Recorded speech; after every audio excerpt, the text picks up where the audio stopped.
How to change country and Amazon Prime Video. This process is very quick and easy. As long as you follow through the process, then you won't have any problems. And this we will have to use the web browser. Now in your web browser, just head directly to Amazon.com as it is connected to your Amazon Prime Video account. Once you're here, all you have to do is make sure that you logged in.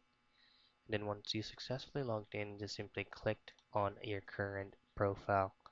So we will be redirected to all of the settings that we can use. And then from here, just head directly to preferences, that is going to be under to your content and devices. And here just choose on country or region settings and then just simply click on change. Now once you click on change, just whatever country or region that you want it to be changed, just choose it and have it confirmed.